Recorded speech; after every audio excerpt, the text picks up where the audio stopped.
देश में एक बार फिर से हुआ बड़ा रेल हादसा, सैकड़ों लोगों ने गंवाई जान। रोते बिलखते लोगों की पुकार से गूंजा ओडिशा का बालासोर। इस भयानक हादसे के पीछे आखिर कौन है असली जिम्मेदार? क्या ये है प्रशासन की कोई लापरवाही या फिर किसी और की गलतियों की भेंट चढ़ गए सैकड़ों रेल यात्री? कितनी रही है मरने वालों की संख्या और कितने घायल अब तक पहुंच चुके हैं अस्पताल?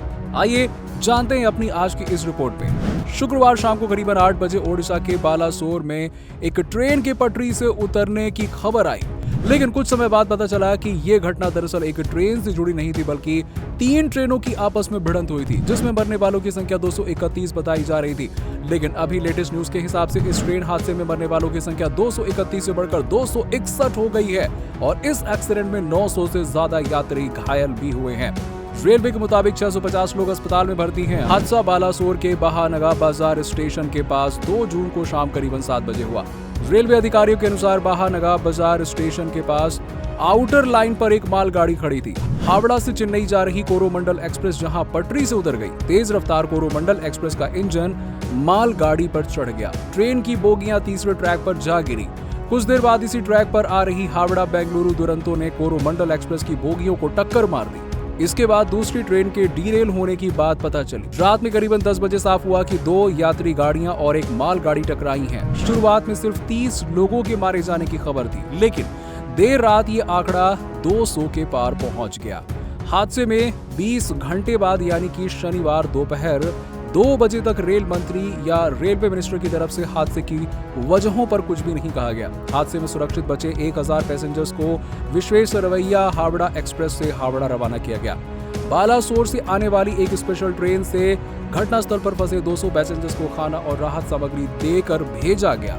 एनडीआरएफ की 3 टीमें और 20 से भी ज्यादा फायर सर्विस एंड रेस्क्यू टीमें घटनास्थल पर हैं। इनमें 1200 बचाव कर्मी मौजूद हैं।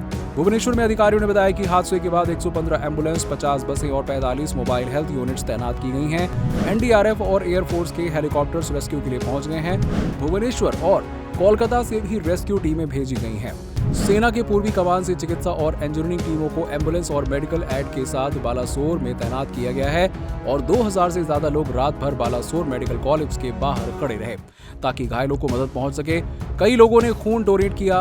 केंद्रीय स्वास्थ्य मंत्री मनसुख मंडाविया ने भुवनेश्वर एम्स में घायलों के लिए बिस्तर, आईसीयू समेत जरूरी इंतजाम करने को कहे हैं।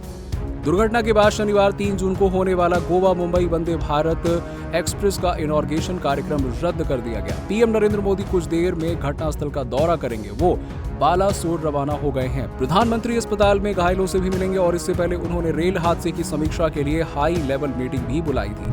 प्रधानमंत्री के अलावा रेलवे मंत्री अश्विनी वैष्णव सुबह बालासोर पहुंचे थे और उन्होंने हादसे की जांच के आदेश दिए। इधर ओडिशा के सीएम नवीन पटनायक ने बालासोर के अस्पताल का दौरा किया। ओडिशा और तमिलनाडु में एक दिन का राजकीय शोक भी घोषित किया गया।